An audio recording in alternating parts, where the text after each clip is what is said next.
আমি আমার অফিসে কথা বলবো, আপনি একজন journalist, you have no right to publish. আমি আমার দলের অফিসে আমার কর্মী কলিগের সাথে আলাপ করব, এই কনভারসেশন কেন পথে আবার এটা নিয়ে আপনি প্রশ্ন করেন?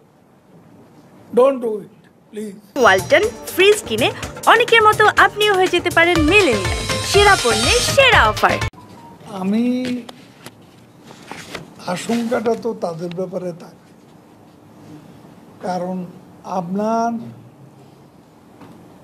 একটা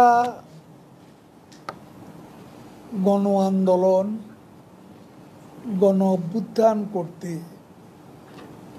জনগণের সম্পৃক্ততার প্রয়োজন পড়ে, কিন্তু আপনি কোথাও আগুন সন্ত্রাস করবেন, বাসে আগুন দেবেন, ট্রেনে আগুন দেবেন, বিদ্যুৎ দেবেন, এটা তো বেশি লোকের দরকার হবে। এটা তো চোরাগুপ্ত হামলা।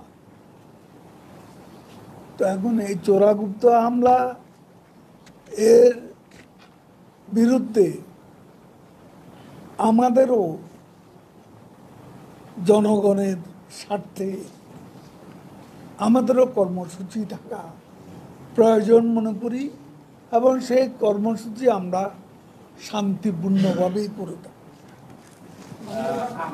উপজেলা নির্বাচনের কথা বলেছেন, তো সেখানে একটি বিষয় যদি পরিষ্কার করেন, সেটি হচ্ছে যে যদিও নির্বাচনের আগে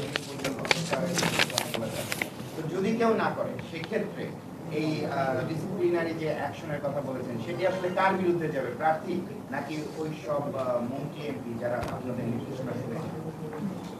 আমি তো বললাম সময় মতো ব্যবস্থা নিব, এ কথা বলার পর তো সেটা আমাদের উপর ছেড়ে দিন। আপনারা সবকিছু নির্ধারণ করলে আমরা পার্টি করতেছি, বিট করে আওয়ামী লীগ করেন এর কোনো গ্যারান্টি? বিট অনেকেই করে।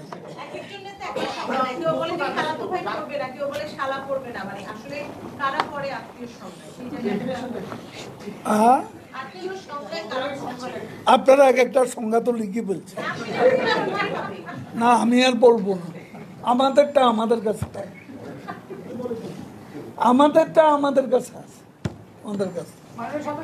আপনারা জাতীয় নির্বাচনে দলীয় প্রতীক দিয়েও আপনারা নির্বাচনকে অংশগ্রহণমূলক করার জন্য আপনারা একমত উন্মুক্ত রেখেছিলেন যাতে বিনা প্রতিদ্বন্দ্বিতা না হয়, কিন্তু প্রথম ধাপের উপজেলা নির্বাচনে প্রায় 26 জন বিনা প্রতিদ্বন্দ্বিতা স্বতন্ত্র সহ, এটা আমাদের কোনো দায় নেই, যেহেতু আমাদের কোনো প্রার্থী নেই।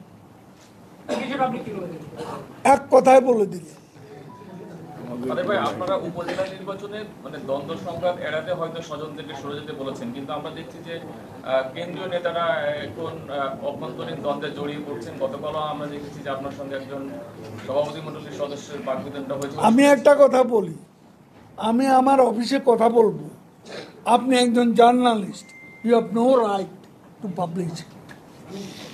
আমি আমার দলের অফিসে আমার কর্মী কলিগের সাথে আলাপ করব, এই কনভারসেশন কেন পথে আবার এটা নিয়ে আপনি প্রশ্ন করেন?